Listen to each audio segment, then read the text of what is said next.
Hello everyone and welcome to this Geek Studios video. I'm your host Sebastian and today we're going to be talking about the Comma 4, specifically what it is, what it does, what it comes with, and how to install it.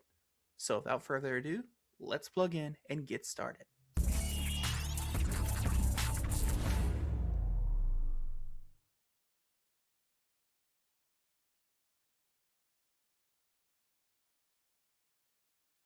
So first off, let's just talk about what even is a Comma 4.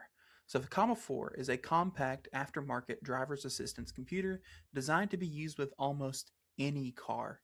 The device is essentially a smartphone with one dedicated purpose. I say it's essentially a smartphone. If you go and look back in Comma history, it's been at times a smartphone, and then has kind of evolved into its own standalone device. And even this, the Comma 4, features a smartphone CPU at its heart, specifically the Snapdragon 845 Max, which, if you keep up with the mobile phone space, you might know this, but the Snapdragon 845 Max originally released all the way back in 2018. Yes, this device has a CPU from 8 years ago in it. The Comma 4 is the successor to the Comma 3X, which has the exact same CPU in it, same sensor hardware, etc., but the Comma 4 comes in a much smaller footprint. Comma says that the new device is 1/5 of the size of the old one. The secret to the Comma 4 and the previous Comma devices is its software. For starters, it's completely open source.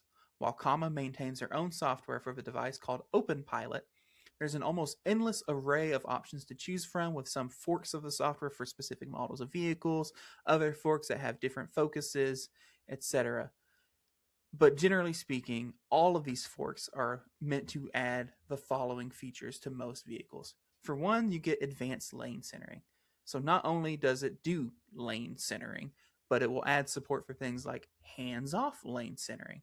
And it'll do that by coupling with the driver monitor to make sure you're paying attention and therefore suppress the nags on the screen so that you don't have to have your hands on the wheels while it's active. It will even do automatic lane changes in a supported vehicle. And if the vehicle supports it, it can tie into your car's blind spot monitoring system to make sure the coast is clear before it changes lanes. It can also be used to add full speed adaptive cruise control on vehicles, even on cars that maybe didn't even originally have adaptive cruise control. OpenPilot and other forks can add full speed to the vehicle as well, meaning that it can do full stop and go using the Comma's cameras instead of the car's radars. And again, there's some assumptions here. If the device needs to be able to control the car's throttle over a CAN bus and whatever else in order for that to work. And there's some navigation components to it. So while there are some forks of the software working on some full end-to-end navigation features, the primary use of mapping data for now is determining speed limits, adjusting and predicting upcoming corners and curves in the roads, etc. But again, like I mentioned before, software is the key on this. It is a fully open source system. So there are tons of different forks and tons of different AI models to power the driving. You can really get in and drill down and customize this to feel and drive how you want it to, and to do the things that you want it to. So let's talk about what's in the box, right? Generally speaking, the Comma 4 will include the following items in the box: the main device itself, your vehicle's harness, which you can also purchase separately as well. We'll talk a little bit more later on why you might want to do that. The windshield mount, a what they call OBD-C cable. This is essentially just a high-speed USB-C cable, approximately 2 feet in length. They do have a longer one available too if your vehicle needs it for its harness. Just a note, if you do need a different cable for whatever reason, you can buy your own. I had to get one of my own for this because the unit that was sent to me was missing the USB-C cable in the box. But whatever you do, the cable that you use has to be at least 10 gigabit capable. I believe they call it now USB 3.2 Gen 2 is the 10 gigabit capable cable or better. So just keep that in mind. It needs to be a very high speed cable in order to do the communication, because this is essentially what does the communication between your vehicle's CAN bus and the device. So there can be no lag in between. You will also have an option for the Comma power. This is optional on most vehicles, but this allows the Comma device to remain powered on after ignition is off. so that you can do things like update the device or do video uploads or change settings or whatever else after you leave the vehicle. So this goes from the OBD port to a Molex connector on the harness itself to then power the device over USB-C at all times. And then I optionally added a little electrostatic sticker. So this came from an old dash cam kit that I had purchased a while ago, but I went ahead and used it because mine is a semi-temporary install, so that I could take the commas mount and 3M tape it to the sticker instead of to the actual windshield. If we take a quick look at the device, you can see as you move around it. So on the front of the device, you have the driver monitor camera, a new smaller screen, a cooling fan. If you flip over, you have your USB-C port for the main. On the right side, you have an air vent and an extra USB-C for expansion. On the front of the device, you have the comma logo, and then two cameras. One is narrow and one is wide angle. On the left side, you have more vents. At the top, you'll find the mounting rails, and the bottom has what I assume is a small speaker grill. And again, this device is about a fifth the size of the previous comma, and the main thing is just that smaller screen. This looks more like a dash cam and less like an iPad mounted to the windshield. That's a huge improvement for some. That said, the smaller screen does lead to some usability questions. You know, when you need to input things or change things on the screen. But ultimately, the point of the device is it's supposed to be unobtrusive, right? You're not supposed to focus on the device. You're supposed to be supervising it while while you drive. Up next, if we take a quick look at the harness, you'll see that it starts off as just a simple Y connector. And it has the plugs on your vehicle and then a plug that goes into what is the harness brain, which features a USB-C port and a Molex connector for that comma power cable we talked about before. On the rear of the box is a double-sided tape to attach it to the windshield. The harness can be detached from the kind of brain there, and the specific reason is so that if you need to move the brain to a new car, you can, and in that case, you would only need to buy the harness to move your comma to a new vehicle. You don't have to, and that costs a little bit less to only get the Y connector without the little brain. It's $100 for the harness and the brain separately, or $50 for each component. Or you can buy another comma and it's included. Or if you already have a harness and you want to buy a comma, you save $50 on the overall purchase. So basically, you can kind of piece together to get exactly what you need. You buy a new car, take the brain, take the comma, then you only need the Y harness. Make sense? Cool. All right, let's move on to the most fun part. Install. I put fun in quotations, but really, this device was pretty dang easy to install.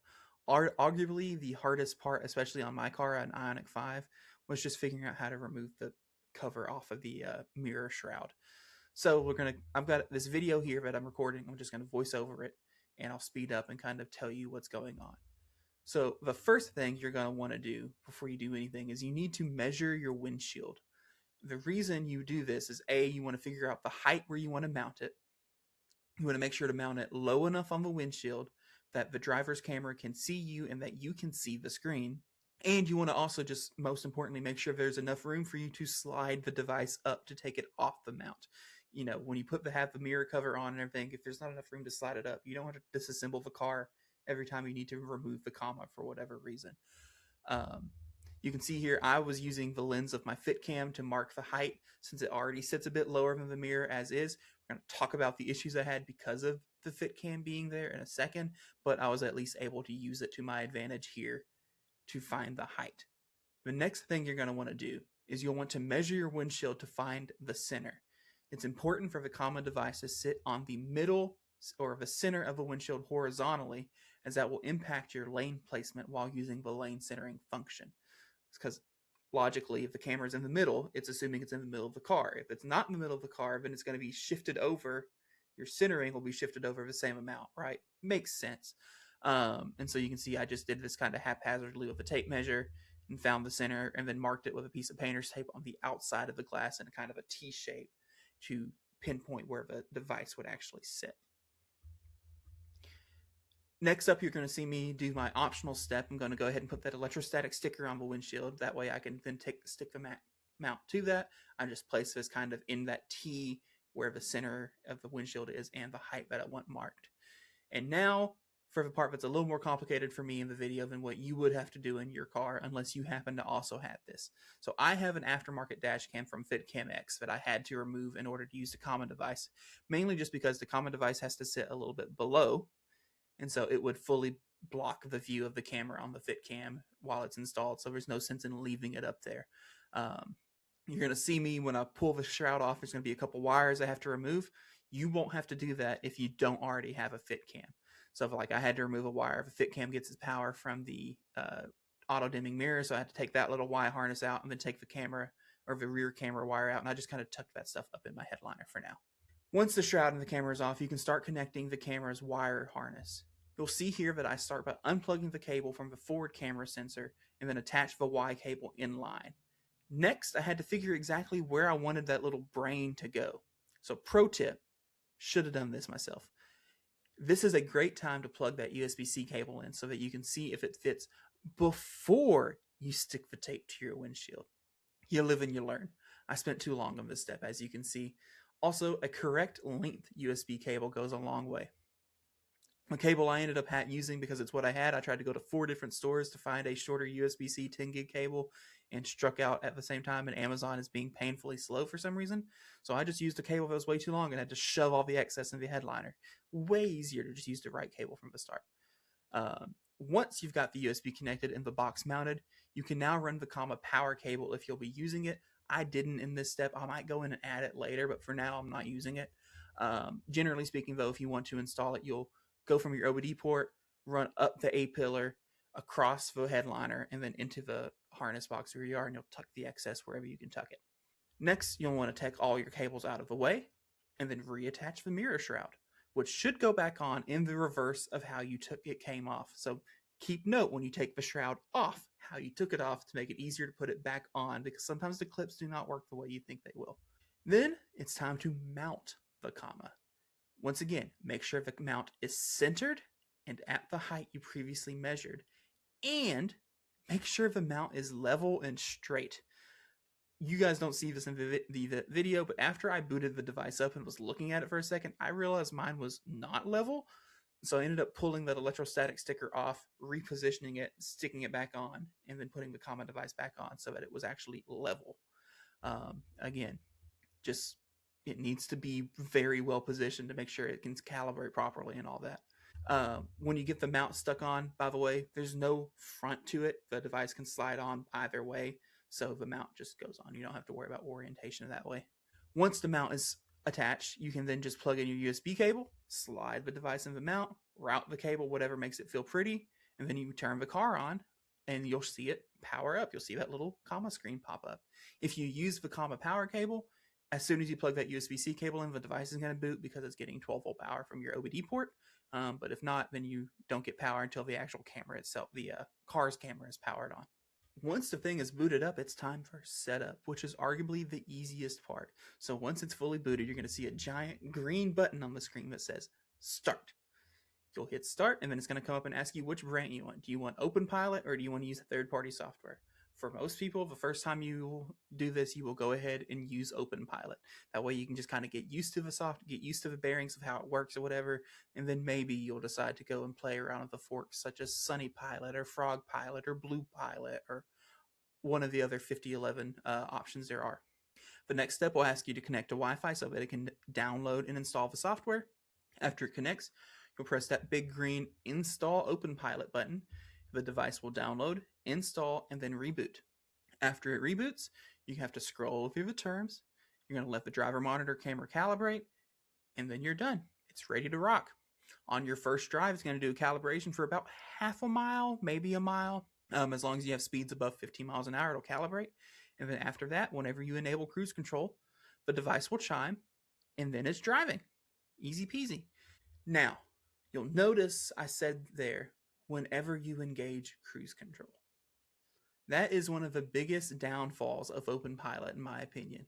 It will only perform lane centering or hands-off lane centering if cruise control is active, which is where forks come in. So I did the first drive on OpenPilot, was pretty impressed with how it worked, but I wanted to be able to separate steering and cruise control. I wanted to be able to do lane centering while manually applying throttle, and vice versa. I wanted to be able to sometimes use cruise control without lane centering. So I did some research and I landed on Sunny Pilot, which is one of the more popular forks for Vcama hardware. And so to install Sunny Pilot, what I ended up doing was I factory reset the device. It took me right back to that same initial screen, and instead of swiping install OpenPilot, I swiped install third-party software. And then I had to input the Sunny Pilot URL that I got from their website, which is an area where having a bigger screen would have been very welcome, because having to type a super long URL on that teeny tiny screen kind of sucked, especially because I got fat fingers. It's very hard to hit the letters, but I did it and made it through. Once you have the URL typed in, all the steps are exactly the same after that. So that's the install. If I hadn't been recording, I legitimately think I could have knocked this out in about 5 minutes. The hardest parts were just getting the placement on the windshield properly and then getting cables routed how I wanted them to be pretty. I'm super excited to have this and get used to using it. I did a quick about 2-mile drive immediately after install, and it did a pretty remarkable job. Straight out of the box, just on the stock OpenPilot software. And most importantly, it was all hands-free. We'll have tons more follow-up content on this, but in the meantime, you get this quick setup video. The only thing we haven't talked about yet is price. We were incredibly lucky and had ours sent to us by a viewer for testing. Huge thanks to Josh once again. I know I've said thank you like 15 times, but it's well deserved. Huge thanks to our viewer Josh. Leave it in the comments, say thank you, Josh, for sending this to us. He just bought one, had a second one laying around for the time being, and was like, hey, since I've got it and it's not being used, want to check it out? I'm like, heck yeah. Anyway, but if I were to buy one, their currently MSRP is $999 US, which is steep. Now, this price does include everything you need, including the harnesses, the USB cable, comma power, etc., but it is still $1,000. There is also an optional subscription for the device, which is there's 2 levels. There's $14 a month and $24 a month. These are, again, completely optional. You don't have to buy them. They don't impair the use of the device. They just add a couple goodies. So the base subscription at $14 a month, you get 1 year of cloud storage. So it records your drives, right? So you can use it as a dash cam, and you get like your routes and things like that. By default, it'll only save those in the cloud for 30 days before it deletes them. If you have the $14 a month subscription, it will save all of your drives for up to a year. So that's the main feature there. And then the $24 a month tier has that same feature set, but also adds a mobile cellular data plan for the device so that you can access it at any time and configure things and have it constantly upload, not only upload when you're connected to Wi-Fi. So 24 is a lot of money for a subscription to some people, but if you consider it includes a phone plan for data, it really doesn't seem that bad. The device comes with a 30-day trial, and when you have the subscription, it also extends the device's warranty while you have the subscription for up to an additional year, so you can have up to 2-year warranty on the device instead of a 1 year by standard. You can also, if you want, do the $14 a month subscription and bring your own SIM card, or not do the subscription at all and bring your own SIM card and then activate data and use third-party software or whatever else to access the device. The world's your oyster. Again, completely open source, and the subscriptions are completely optional. If you want to get your own common device, I'll put a link in the description so you can check out their site. They have a list of all the vehicles it works on, feature matrix of what you can get on certain vehicles and what you can't, etc., which harnesses you need, whatever. I'll have that linked below. If you all enjoyed this video and would like to see more like it, make sure to like, comment, and subscribe to our channel. And if you're interested in more autonomous driving videos, maybe go check out a recent video where we jumped in and tried out Tesla's new FSD Lite for the first time. As always, we will see you on another EV Geek Studios video real soon. So long, everyone.